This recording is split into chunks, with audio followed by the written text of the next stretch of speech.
सहनो भुनक्तु सह वीर्यं कर्वावहै तेजस्विनावधीतमस्तु मा विद्विषावहै। ओम शांति शांति शांति।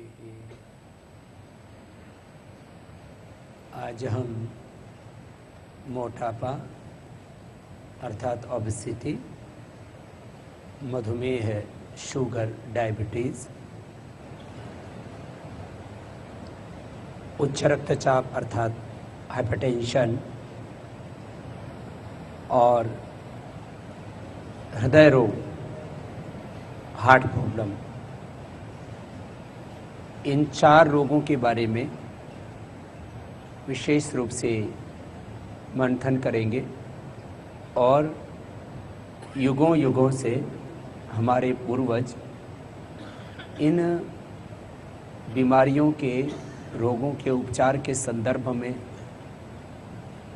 जो हमें ज्ञान दे करके गए, उस ज्ञान विरासत को, उस ऋषियों की धरोहर परंपरा को साथ में लेकर के हमने स्वयं जो इसके ऊपर प्रयोग किए हैं उनको भी जोड़ते हुए योग, आयुर्वेद, प्राकृतिक जीवन पद्धति एवं एक्यूप्रेशर से इन 4 बीमारियों का हम कैसे उपचार करें। सबसे पहले हम मोटापा को लेते हैं। मोटापा के मुख्य रूप से 4 कारण हैं।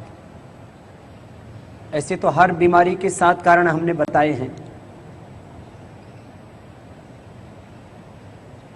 Environmental disease, bacterial viral disease, genetic disease. हम जेनेटिक डिजीज को सबसे पहली श्रेणी में रख सकते हैं, क्योंकि किसी के माता पिता मोटे हैं तो बच्चों का मोटा होना वो जीन्स में ही होता है, तो स्वाभाविक सा है। हमारी बॉडी का स्ट्रक्चर और यहाँ तक कि हमारा कैरेक्टर बहुत कुछ डिपेंड करता है हमारे पेरेंट्स के ऊपर। हमारे माता पिता कुलवंश खानदान की बहुत पुरानी परंपरा है। यूँ तो ये धरती करीब 200 करोड़ वर्षों से है।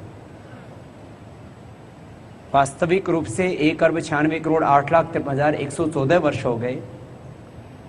इसके ऊपर वर्तमान वैज्ञानिक करीब 50 लाख वर्षों से मनुष्य की उत्पत्ति मानते हैं। जो हो, लेकिन करोड़ों वर्षों से ये हमारी मानवीय परंपरा चली आई है। और जिसके जीन्स जितने ज़्यादा हेल्दी होते हैं,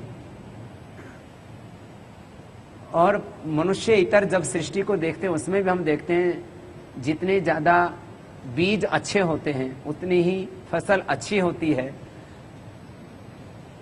पेरेंट प्लांट उसको भी देखा जाता, मदर प्लांट उनको भी देखा जाता है, और उसी के अकॉर्डिंग फिर उसके बारे में जो है हम अनुसंधान की दिशाओं को आगे बढ़ाते हैं, उनके जो है पूरे स्ट्रक्चर के बारे में सोचते हैं। तो genetic disease, environmental disease, bacterial and viral disease, फिर उसमें डिजीज से डिजीज, जिसको हम बीमारियों के, डिजीज के कॉम्प्लिकेशंस कहते हैं, रोग के उपरोग कह सकते हैं। कि यदि किसी को मोटापा है तो उसको बहुत सी बीमारियां हो जाएंगी, उसको कोई भी बीमारी हो सकती है। मोटापा सब रोगों की जन्मभूमि है। मोटापा सब बीमारियों की मां है। तो ऐसे ही शुगर के कारण से आंखों का खराब होना, हार्ट अटैक होना, लिवर किडनी का खराब होना, न्यूरो प्रॉब्लम्स और सेक्सुअल डिसऑर्डर्स और बहुत सी बीमारियां होती। हाइपरटेंशन के कारण से हार्ट अटैक तो कॉमन प्रॉब्लम है, 20 से 25% हार्ट अटैक हाइपरटेंशन से ही होते हैं। फिर उसमें पैरालिसिस होता है, फिर उसमें ब्रेन हेमरेज होने की संभावना रहती है, किडनी फेलियर होता है, और हाइपरटेंशन से फिर गुस्सा और दूसरे एंजाइटी, बहुत सी प्रॉब्लम होती है, इंसोम्निया, अनिद्रा, हार्ट की प्रॉब्लम के कारण से बहुत सी प्रॉब्लम्स होती है। तो bacterial and viral disease, disease से डिजीज, फिर ड्रग से डिजीज। अब हम इसको मोटापा को भी लें या कोई भी बीमारी को लें, तो जैसे जो है एक बीमारी के लिए दवाई खाते हैं, उससे फिर दूसरी बीमारियां हो ही जाती, स्वाभाविक सा। कुछ तो कॉमन साइड इफेक्ट हैं दवाइयों के, कुछ फिर बहुत खतरनाक दुष्प्रभाव होते हैं। ड्रग्स से डिजीज, दवाइयों से डिजीज बहुत होती है। और एक फिर जो नशीली चीजें हैं, जो बीड़ी, सिगरेट, शराब और तंबाकू, गुटखा, जो भी नशीले मादक द्रव्य हैं, उनसे डिजीज, माने जो ड्रग एडिक्ट्स होते हैं या हम उनको नशे की जो बुरी आदतें हैं, उनसे डिजीज। इससे बहुत बीमारियां होती हैं, खाली कैंसर ही नहीं, अल्कोहल से हाइपरटेंशन और हार्ट की प्रॉब्लम तो कॉमन होगी होगी। ये अलग बात है कि दारू बेचने वाली कंपनियां जो है कि शराब जो है, एक तो इसके रॉ मटेरियल डिफरेंट होते हैं, लेकिन अल्कोहल तो सब में कॉमन है। तो वो रेड वाइन का प्रचार करने के लिए बोलेंगे ये हार्ट के लिए अच्छी है, फिर कुछ साइंटिस्टों को भी खरीद लेते हैं, इस तरह की स्टोरियां छपवाते हैं, इस तरह के रिसर्च के नाम पर भी कुछ उल्टे उल्टे पेपर्स छपवाते हैं जर्नल्स के अंदर। तो नशे से बीमारियां, और सातवां एक बड़ा कारण स्वस्थ जीवन पद्धति न होने के कारण से, योग जीवन पद्धति में न होने के कारण से, योग एवं स्वस्थ जीवन पद्धति, उसको हम अलग अलग भी कर सकते हैं, अलग अलग करेंगे तो 8 हो जाएंगे, नहीं तो 7 हो जाएंगे।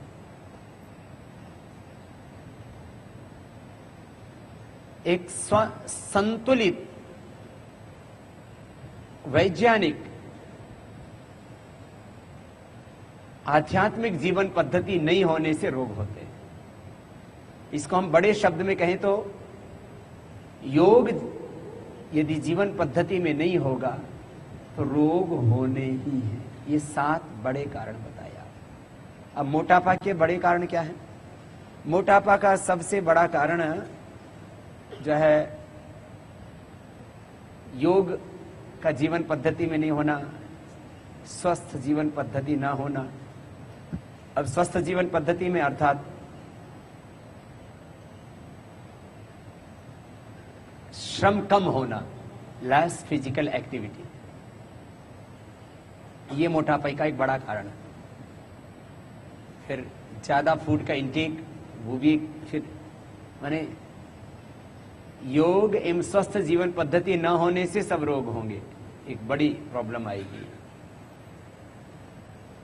किसी भी बीमारी के जब मूल में जाएंगे, मोटापा के मूल में भी जाएंगे तो यही पाएंगे या तो जेनेटिक रीजंस हैं उसके, क्योंकि बैक्टीरियल वायरल तो डिजीज है नहीं है। एनवायरमेंटल भी कम है, उसमें एनवायरमेंट का थोड़ा असर होता है, ज्यादा असर नहीं होता है। हाँ, कई बार बीमारियों के लिए दवाइयां खाते हैं, जैसे माताएं बहनें प्रेगनेंसी के बाद कुछ मेडिसिन खाते हैं या कुछ दवाइयां ली जाती हैं, हार्मोन्स लिए जाते हैं, स्टेरॉइड लिए जाते हैं, उनसे कई बार मोटापा हो जाता है। ड्रग से डिजीज होती है। और गलत जो हैबिट्स हैं, वो चाहे वो ड्रग्स की है या वैसे भी ज्यादा खाने की आदत, Coca Cola, Pepsi, burger, pizza, जो असंतुलित जीवन पद्धति है, और योग ना होना। योग होगा तो दूसरी चीजें अपने आप ही ठीक हो जाती हैं। कोई गलत समय खाना, गलत चीजें खाना, बहुत सी चीजें। मैं तो जैसे कहता हूं कि ये यदि आप अपने पूरे जीवन को नर्क बनाना चाहते हो तो बीड़ी, सिगरेट, शराब पीना शुरू कर दो, पूरा जीवन नर्क बन जाएगा। एक खराब आदत डाल लो नशा करने की तो आपका पूरा जीवन तबाह हो जाएगा। और एक योग करने की आदत डाल लो, आपका जीवन स्वर्ग बन जाएगा। और एक नशा करने की आदत डाल लो, आपका जीवन नर्क बन जाएगा। तो मोटापा का बड़ा कारण एक तो जेनेटिक है, दूसरा उसका बड़ा कारण जो है ये थायराइड की प्रॉब्लम है, तीसरा बड़ा कारण जो है वो असंतुलित जीवन पद्धति, सही समय से न खाना, समय पर न सोना। तो आपके पास में कोई भी मोटापा का पेशेंट आ रहा है तो आपको ये देखना है कि ये मोटापा है क्यों, फिर जिस कारण से मोटापा है उसका निवारण करें।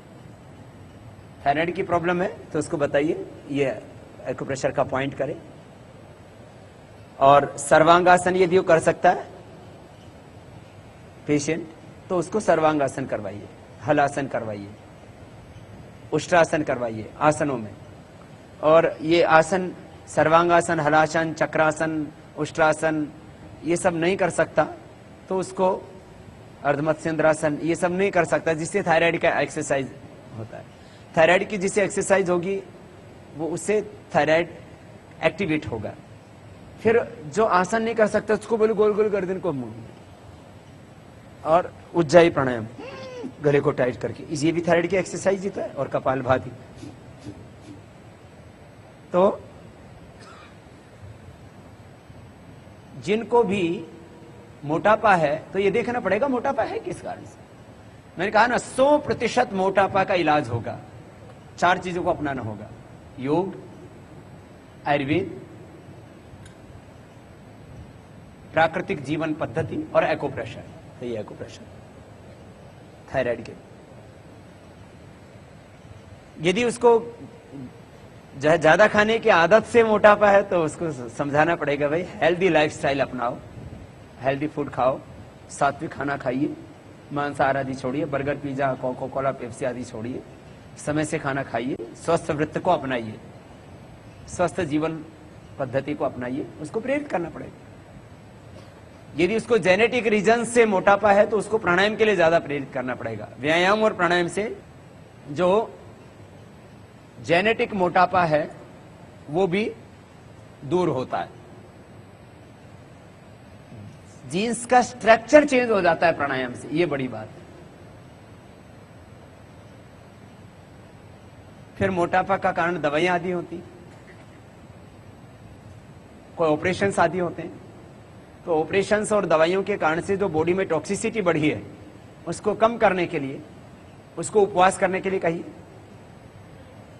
या 7 दिन 15 दिन वो योगग्राम में आ जाए, ज्यादा प्रॉब्लम है तो उसको उपवास करवा देते हैं, शरीर को शुद्ध कर देते हैं, षटकर्म करवा देते हैं, पंचकर्म करवा देते हैं। पंचकर्म षटकर्म ज्यादा अशुद्धि बढ़ जाती है, उसके लिए बहुत अच्छे होते हैं। और फिर उपवास सप्ताह में या 15 दिन में एक बार तो सबको करना चाहिए। जो बच्चे हैं उनको उपवास मना किया जाता है। और रोगी कैसे? जिनको हार्ट की प्रॉब्लम है, जिनको हाइपर एसिडिटी है, जिनको डायबिटीज है,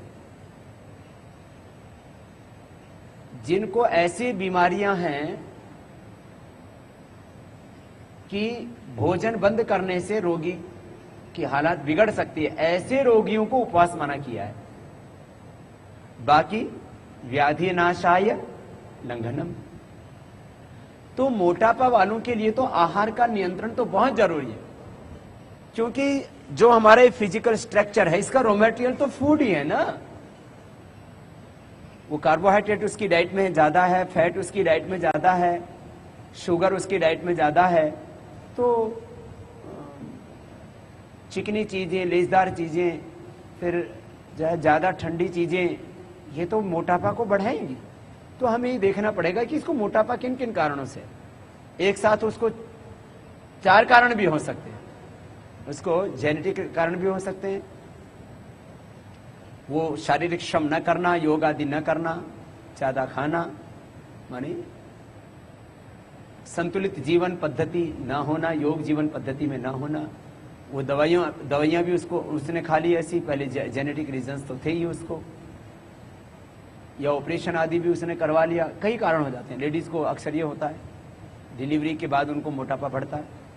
तो जिस भी कारण से हो, अब निवारण के लिए थायराइड के है तो ये पॉइंट दबाएं, उसको आसन बताएं, फिर साथ में उसको गर्म पानी पीने के लिए बोलें, कोई भी हो जाए।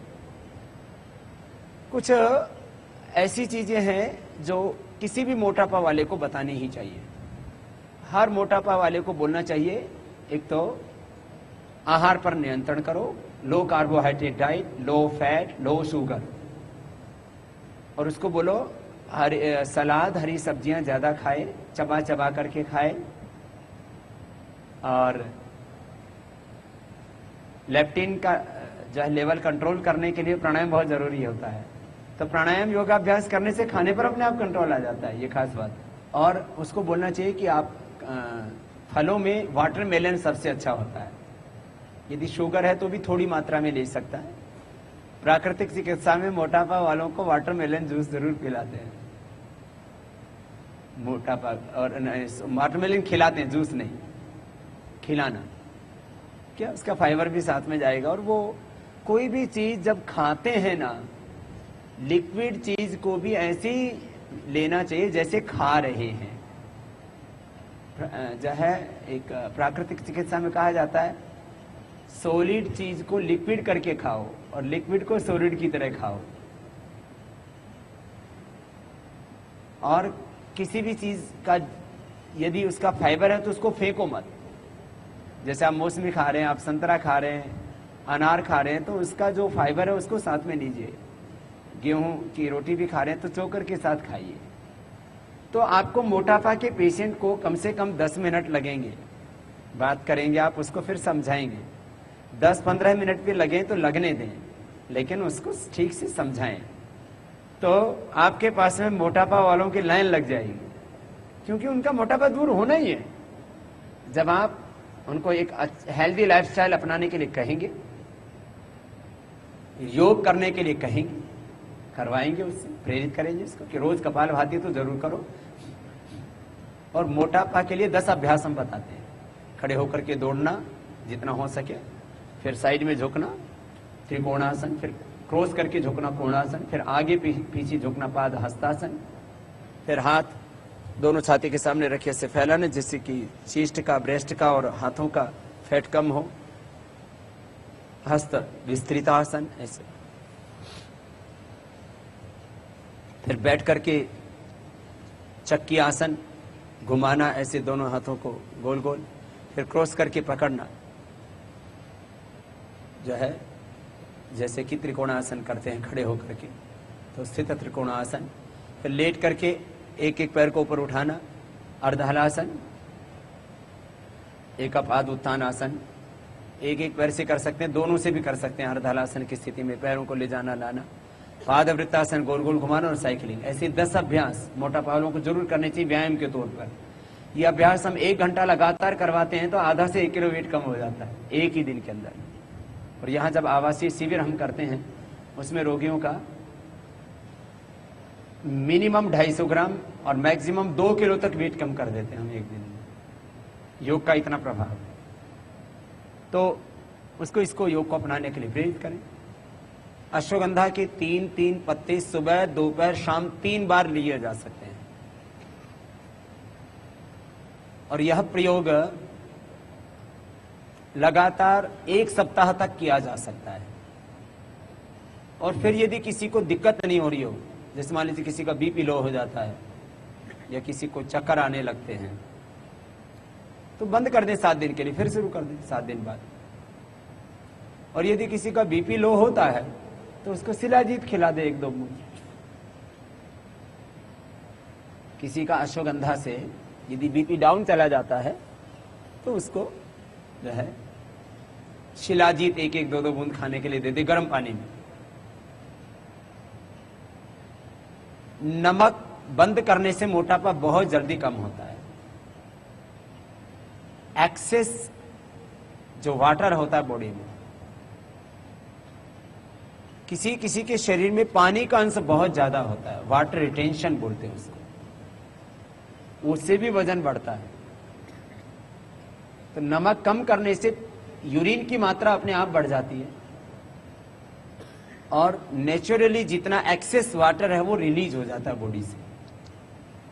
तो थोड़ी इच्छा शक्ति होनी चाहिए, थोड़ा प्रेरित कीजिए रोगी को। तो मोटापा वाले रोगियों को नमक कम लेना चाहिए या बंद ही कर देना चाहिए। नमक, मीठा, तली हुई चीजें, घी और जो भारी वस्तुएं हैं, जो फास्ट फूड है, ये तो सब बंद करना ही पड़ेगा।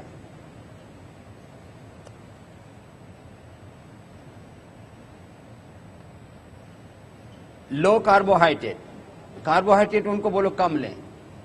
जैसे आलू में कार्बोहाइड्रेट है, जल उससे वजन बढ़ेगा। चावल में ज्यादा कार्बोहाइड्रेट होता है, उससे वजन बढ़ता है। इसे गेहूं में कम है, दालों में कम है, तो उनको बोलो मूंग की दाल लें। चावल भी खाना है तो कम मात्रा में खाएं, लो कार्बोहाइड्रेट डाइट। ऐसे खाने पीने का बहुत असर पड़ता है, हमने देखा है। और लौकी का जूस तो बहुत फायदा करता ही।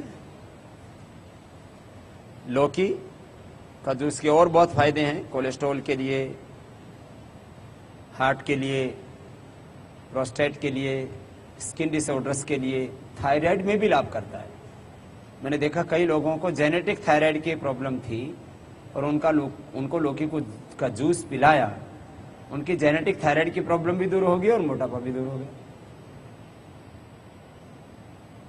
हीमोग्लोबिन भी बढ़ता है इससे। कड़वी लौकी नहीं होनी चाहिए। तो मोटापा के रोगी को हमको ऐसे नहीं मानना चाहिए ठीक है आप योग कर लेना जी। अरे क्या योग कर लेना, प्राणायाम कर लेना जी, कपालभाति, अनुलोम विलोम, उसको बताओ आधा घंटा करो कपालभाति, 15 मिनट कम से कम अनुलोम विलोम। खाने पर उसको पूरा समझाइए एक डाइटिशियन की तरह। हमारे वैद्य के कई रोल एक साथ होते हैं। अभी क्या होने लगा है, डाइटिशियन अलग हो गया है, फिजिशियन अलग हो गया है, डायबिटिशियन अलग हो गया है, डॉक्टरों की इतनी श्रेणियां होगी। एक आदमी को यदि अपने हेल्थ के बारे में कंसल्ट करना है तो उसको कम से कम 10 आदमियों के पास जाना पड़ेगा। डायबिटीज वाला अलग डॉक्टर है, डाइट वाला अलग डॉक्टर है, हड्डी वाला अलग डॉक्टर है, फिर जो है हार्ट वाला अलग डॉक्टर है, आंख वाला अलग डॉक्टर है, कान वाला अलग डॉक्टर है, दांत वाला अलग डॉक्टर है। हमारे पतंजलि के डॉक्टर ऐसे हैं जो सब रोगों का एक डॉक्टर है और सब रोगों की वो दवा करने में, उपचार करने में, इलाज करने में वो पूरी तरह सक्षम है। ये है बड़ी बात। वो दांत का भी इलाज करता है, आंख का भी, कान का भी करता है, हार्ट का भी, बीपी का भी, शुगर का भी, वो जो है न्यूरो प्रॉब्लम्स का भी इलाज करता है, वो एपिलेप्सी का भी इलाज करता है, वो लीवर का भी इलाज करता है, किडनी का भी। आजकल तो जाहिर तौर पर 10-15 तो अलग अलग रोगों के विशेषज्ञ हो ही गए। लीवर के अलग डॉक्टर्स हैं क्रिटिकल लिवर प्रॉब्लम्स के लिए, किडनी के लिए अलग डॉक्टर्स हैं जाहिर तौर पर, हार्ट के लिए अलग डॉक्टर्स हैं, लंग स्पेशलिस्ट, जो अस्थमा के स्पेशलिस्ट है वो जाहिर तौर पर अलग हैं, अर्थराइटिस के डॉक्टर्स जाहिर तौर पर अलग हैं, स्किन से स्पेशलिस्ट जाहिर तौर पर अलग हैं, आंख का, कान का और गले का डॉक्टर तो जाहिर तौर पर अलग होता ही है, और फिर दांत का तो डेंटिस्ट, उसकी पढ़ाई अलग होती है, फिर फिजियोथेरापिस्ट जो एक्सरसाइज कराने वाला डॉक्टर ही अलग होता है, फिर डाइटिशियन तो अलग होता ही होता है। ऐसे करीब 10-12 डॉक्टर तो अलग होते ही होते हैं। फिर लेडीज का अलग डॉक्टर होता है गायनिक प्रॉब्लम्स के लिए, फिर पुरुषों का सेक्स की प्रॉब्लम्स के लिए सेक्सोलॉजिस्ट अलग होता ही होता है, फिर जो है एक मानसिक बीमारियों के लिए जो है वो डॉक्टर अलग होता ही है। आपको इन सब चीजों को कवर करना है। मैं इसलिए कहता हूं जिसने प्रामाणिक तौर पर आयुर्वेद को समझा है वो एक आयुर्वेद का चिकित्सक सैकड़ों नहीं हजारों एलोपैथी के डॉक्टरों पर भारी पड़ता है। इतना उसका ज्ञान होता है, इतना उसके पास में सामर्थ्य होता है। आज हम यदि योग, आयुर्वेद, प्राकृतिक चिकित्सा और अपनी सनातन आर्ष ज्ञान परंपरा को यदि यहां तक लेकर के आए तो इसके पीछे कारण था। हमने इस अपनी ऋषि परंपरा से प्राप्त ज्ञान को ठीक से समझा और उसको दूसरे लोगों तक पूरी प्रामाणिकता के साथ, तर्क तथ्य युक्ति के साथ, विज्ञान के साथ उसको संप्रेषित किया। तो मोटापा के लिए डाइट, उसमें नमक, मीठा, घी, चिकनाई, ठंडा पानी पीने से भी मोटापा बढ़ता है। फ्रिज का पानी तो पीना ही नहीं चाहिए, उनको बोलो गर्म पानी पिए। अब एक एक चीज के मैं प्रमाण दे सकता हूं पूरे। जैसे नमक एक दिन, पूरा दिन मत खाइए आप। एक ही दिन आपको इतना यूरिन होगा, जो भी एक्सेस आपके बॉडी में वाटर है वो निकल जाएगा। वाटर रिटेंशन की प्रॉब्लम हो ही नहीं सकती। किसी को चेहरे पर सूजन आती है, किसी को हाथों में, किसी को पैरों में, किसी को टखने पर। वैसे सूजन अलग अलग जगह आती है, वो अलग अलग चीजों को इंडिकेट भी करती है। किसी के पैरों में ज्यादा सूजन आ रही है, इसका मतलब उसकी किडनी गड़बड़ होनी शुरू हो गई है। जिसके चेहरे पर ज्यादा सूजन है तो इसका मतलब उसको थायराइड की प्रॉब्लम है। जिसको पूरे शरीर में सूजन है तो इसका मतलब उसको लीवर की कोई प्रॉब्लम है। वाटर रिटेंशन आपकी बॉडी में हो रहा है तो आपका बॉडी का मेटाबॉलिज्म ठीक नहीं है, और इंटरनल सिस्टम, उसमें खास करके थायराइड, लीवर, किडनी, ये ठीक नहीं है। और आपके शरीर का जो अग्नि है, सप्त धात्वाग्नि, पंचभूताग्नि, जठराग्नि आपके ठीक नहीं है। हमें तो रत्ती भर भी सूजन नहीं आता है। क्यों नहीं आता? क्योंकि हमारा थायराइड एकदम फिट है, लीवर एकदम फिट है, किडनी एकदम फिट है। जब किडनी एकदम फिट होगी, और किडनी के पेशेंट्स को नमक तुरंत बंद करते हैं। क्यों? किडनी को डैमेज करता है नमक। और कुछ लोग तो नमक ऐसे खाते हैं, नमक से किडनी खराब होती है, नमक से मोटापा होता है, नमक से बीपी एक्सेस, ज्यादा बार बार नमक खाएंगे तो अंदर नस नाड़ियां बेकार हो जाती है। कहते हैं नमक ज्यादा खाओ तो गला देता है, तो नस नाड़ियों को, जो सूक्ष्म नाड़ी तंत्र है हमारा, उसको खराब कर देता है, इसलिए बीपी बढ़ता है उससे। और ज्यादा नमक खाने से जो है कैंसर तक की बीमारी होती है। हाई सॉल्ट इंटेक कैंसर को इंक्रीज करता है। अब कोई खाइर मांस रहा है, मुर्गा खा रहा है, कैसे फैट कम हो जाएगा उससे? वो इंटेक ही फैट कर रहा है। मुर्गा क्या है? Fat, pure fat. बकरा क्या है? Pure fat. गाय भैंस क्या है? Pure fat. प्योर फैट खा रहे हैं, बस फिर कहते हैं फैट कम कर दो। बोले ये मांसाहार तो नहीं छूटेगा। और जो मछली खाने वाले तो बड़े अच्छा तर्क देते हैं, ये तो जल तो रही है, ये तो सी फूड है। तो तुझे भी मगरमच्छ के सामने डाल देते हैं, तू भी उसका फूड है।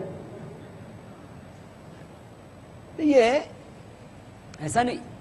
तो आपको एक एक चीज को समझना पड़ेगा। मैं कहता हूं जो है, जितना मुझे कॉन्फिडेंस है, मोटापा से लेकर के बीपी, शुगर, हार्ट से लेकर के कैंसर तक, कोई भी मेरे सामने रोगी आएगा तो 99.99%, 0.01% तो देखो ईश्वर का विधान है। अब कोई हम सर्वज्ञ तो नहीं है, ईश्वर तो, परमात्मा तो नहीं है ना। लेकिन जब मुझे इतना कॉन्फिडेंस है और मैंने ये किया है, श्रद्धेय आचार्य भाषण जी ने किया है, पतंजलि योगपीठ ने किया है, कि जो रोगी एक बार हमारे पास में आ गया वो निराश तो नहीं हो सकता। इसके ऊपर हमें सोचना पड़ेगा। रोगी का उपचार कैसा करना चाहिए? चरक संहिता में क्या कहा है? रोगी का उपचार ऐसा करना चाहिए जैसे ये मेरा परिजन है, ये मेरा स्वजन है, मेरे माता पिता हैं, बड़े हैं तो, छोटे हैं तो ये मेरे भाई बंधु हैं, और छोटे बच्चे हैं तो ये मेरे ही बच्चे हैं। ऐसा मान करके जब हम रोगी का उपचार करेंगे और सब पक्षों से चिंतन करेंगे तो कोई रोग बच नहीं सकता। तो चाहे थायराइड के कारण से तो उसको कपालभाति उज्जाई पूरी मात्रा में करवाइए, थायराइड का पॉइंट दबाइए। दवाइयों के कारण से तो उसकी दवाइयां बंद कीजिए और उसको नेचर पर लेकर के आइए। वो लोग दवाइयां खा खा करके मोटे हो रहे हैं, उनके खान पान आदि को ठीक कीजिए। ये बड़े कारण है मोटापा। तो मोटापा का जो बड़ा कारण है, एक जेनेटिक, जो मोटे तौर पर एक थायराइड की प्रॉब्लम, तीसरा शारीरिक श्रम न करना, योग जीवन पद्धति में न होना, और ज्यादा खाने आदि की आदत, गलत जो है wrong food habits, unscientific food, heavy food, preserve food, Coca, Pepsi, burger, pizza, film, मांसाहार, ये सब चीजें। फिर मोटापा के लिए और क्या क्या चीजों को कर सकते हैं अतिरिक्त रूप में। एक तो ये सब चीजों को किया तो इसी से बहुत चीजें ठीक हो जाएंगी।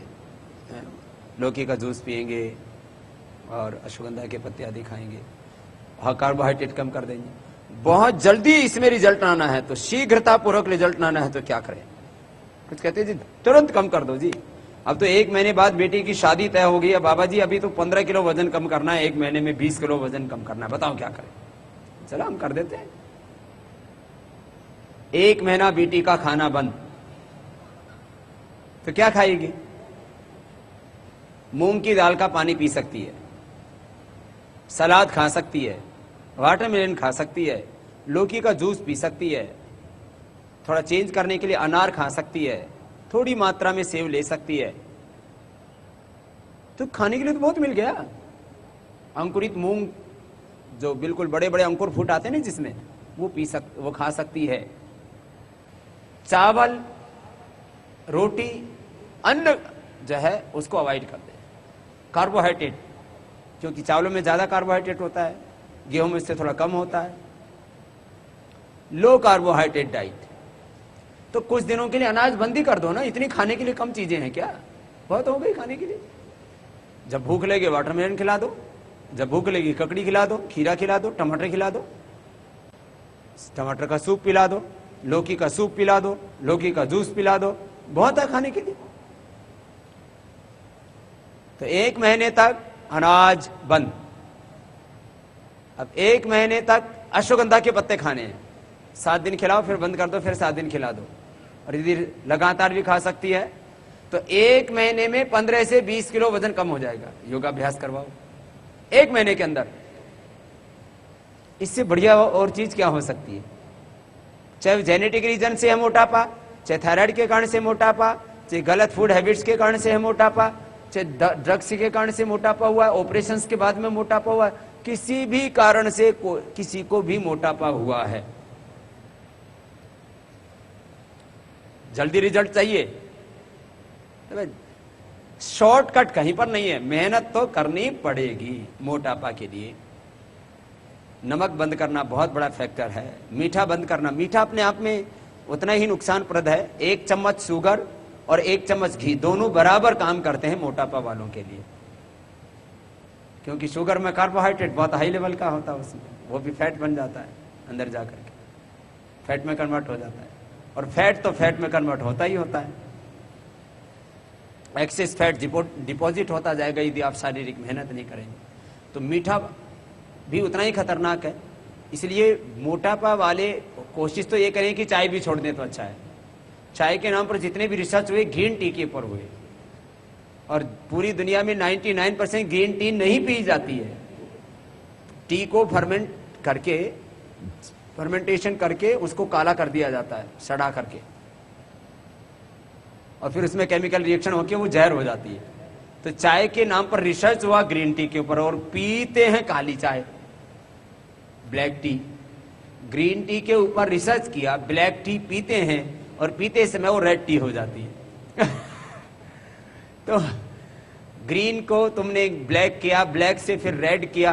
पूरी दुनिया में चाय पीते हैं तो लोग पानी को उबालते हैं और ऊपर से उसमें चाय डालते हैं, ऐसे ड्रिप करते हैं, और उसमें 2 मिनट उसको रखने के बाद उसको छानते हैं, और ऊपर से उसमें थोड़ा सा शुगर या मिल्क थोड़ा सा ऊपर से मिलाते हैं।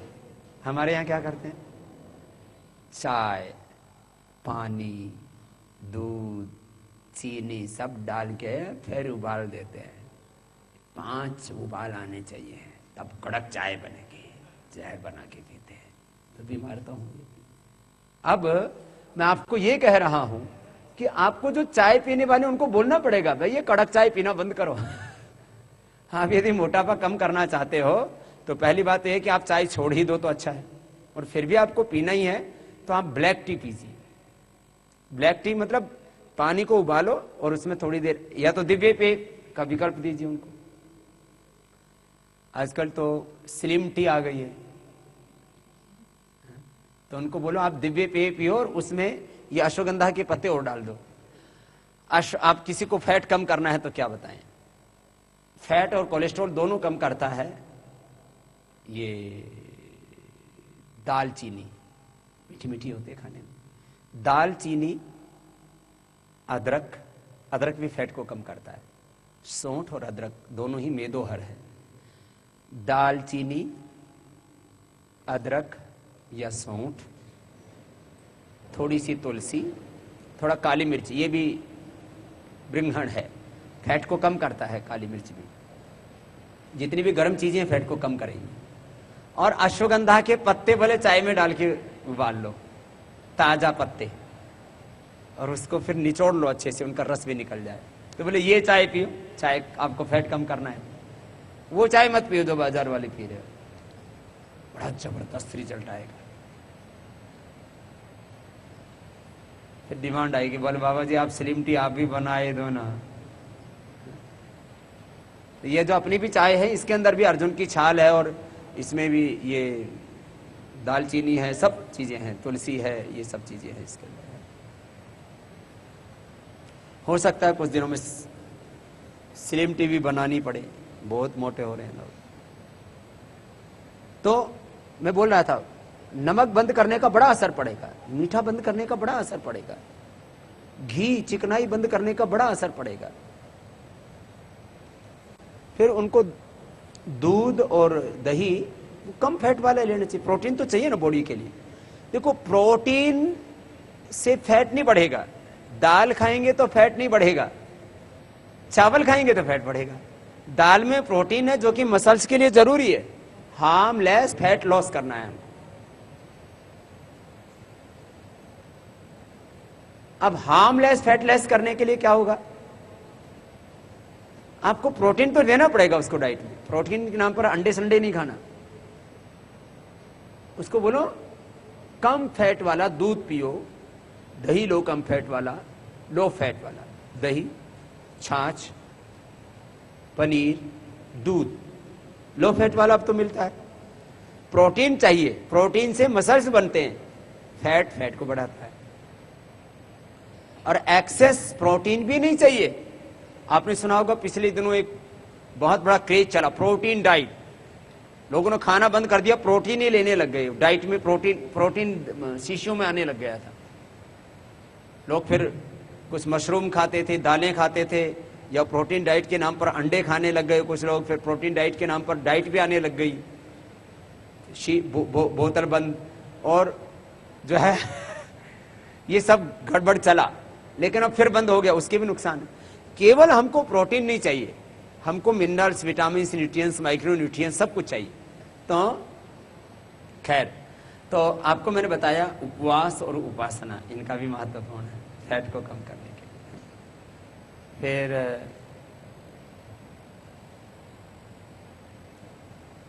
खाने का एक रोल है ही, और एक्सरसाइज का बहुत बड़ा रोल है।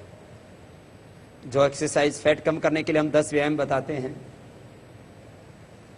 वो 50-50 बार यदि कर ले तो कोई कितना ही मोटा हो, 3 से 4 महीने में व्यक्ति 40 से 50 किलो वेट अपना कम कर सकता है, 3 से 4 महीने में। फिर और अतिरिक्त चीजें क्या कर सकता है? अतिरिक्त उपचार में गोमूत्र, सुबह सुबह खाली पेट, फैट को कम करने के लिए, डायबिटीज को कंट्रोल करने के लिए, कैंसर के लिए, बॉडी को डिटॉक्स करने के लिए हमने ये साइंटिफिक रिसर्च कर चुके हैं इसके ऊपर। एक वाइट कलर का इसमें से केमिकल अलग कर लिया है हमने, जिससे तुरंत मोटापा कम होता है, तुरंत शुगर कम होता है, और एक अलग और तत्व, इसका तत्व अलग कर लिया है। इसके अलग अलग इंग्रेडिएंट्स हैं, अलग अलग इसमें रसायन हैं, उनको हमने अलग अलग करके देखा है। इसमें इस धरती पर जो कुछ है सब कुछ गोमूत्र में है। सोना से लेकर के सारे मेटल्स, सारे मिनरल्स, सारे विटामिन्स और सारी औषधीय शक्ति गोमूत्र में है। इसलिए गोमूत्र औषधि है, अमृत है।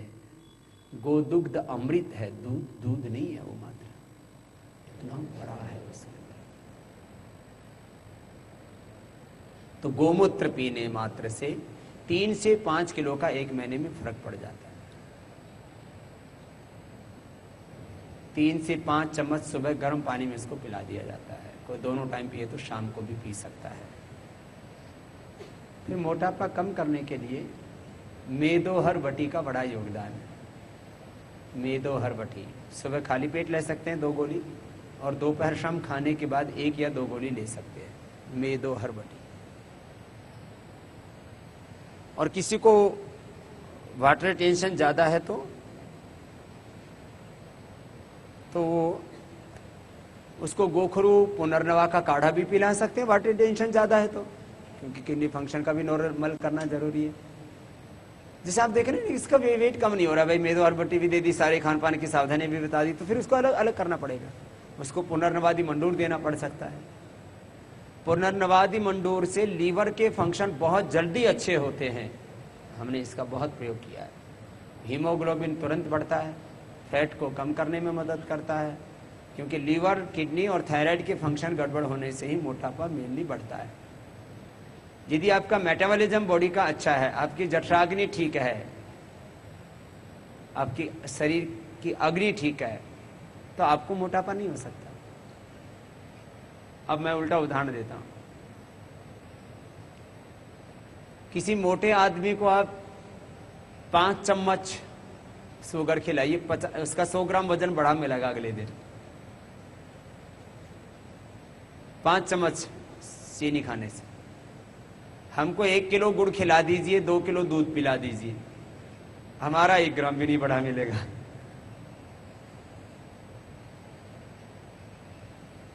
स्वस्थ व्यक्ति है, उसका मेटाबॉलिज्म बॉडी का फिट है, तो नमक खाने से, शुगर खाने से, घी खाने से वजन नहीं बढ़ेगा।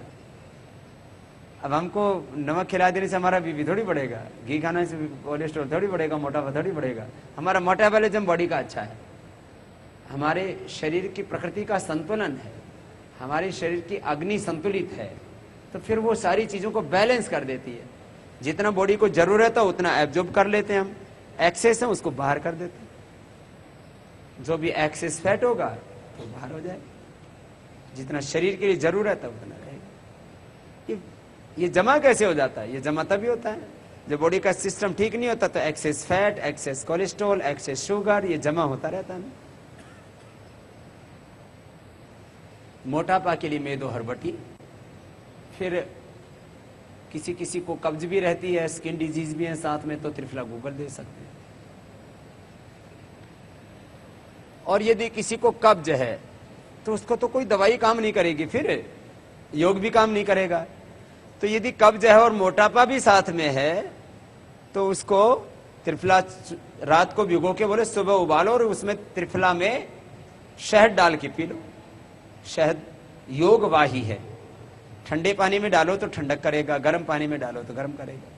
तो लोग नींबू पानी भी पीते हैं, जो है गरम, तेज गरम पानी में नींबू और शहद डाल देते, गरम पानी में। ऐसे शहद को गरम में लेने के लिए निषेध किया जाता है, लेकिन मोटापा वालों के लिए ये पथ्य है। तो कब्ज है तो रात को त्रिफला भिगो दो, सुबह उसको उबालो और उसमें शहद डाल करके गरम गरम पी जाओ। ज्यादा नहीं पिया जाता तो थोड़ा पियो। जो जिनको गर्म पानी पीने की आदत नहीं होती और उनको यदि गर्म पानी पीने के लिए कहा जाए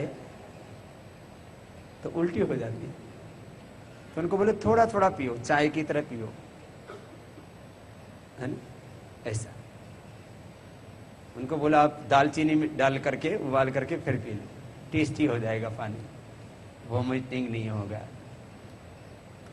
तो अब यदि मोटापा कम नहीं हो रहा है तो इसका मतलब इसको कब्ज रहता है, उस पर कोई चीज असर ही नहीं करेगी।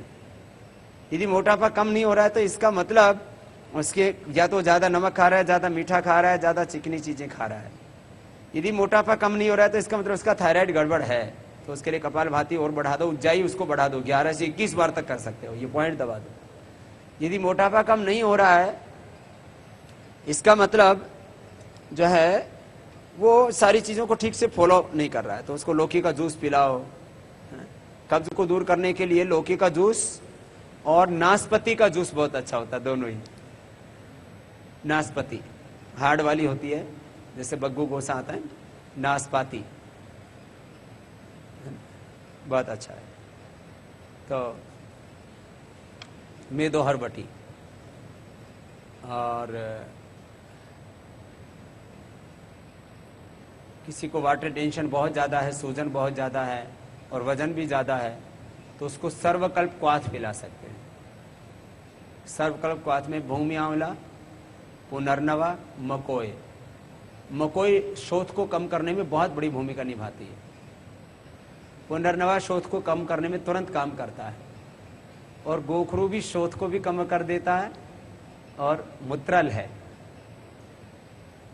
तो जिनको सूजन है उनके लिए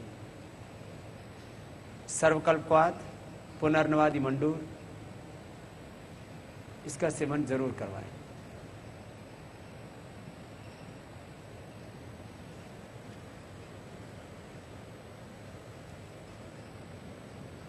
किसी भी ऑपरेशन के 4 से 6 महीने बाद कपालभाति शुरू किया जाता है। 6 महीने बाद औसत टाइम होता है। किसी किसी का शरीर नाजुक होता है तो उसको 8 महीने भी लग जाते रिकवर होने में, नहीं तो 2 महीने से 3-4 महीने में सबके टाँके आदि भर जाते हैं, घाव आदि भर जाते हैं। 4 महीने के बाद बहुत हल्का हल्का शुरू कर सकते हैं, 6 महीने बाद ठीक से कर सकते हैं, और 8 महीने के बाद तो अच्छी तरह से कपालभाति करवाया जा सकता है।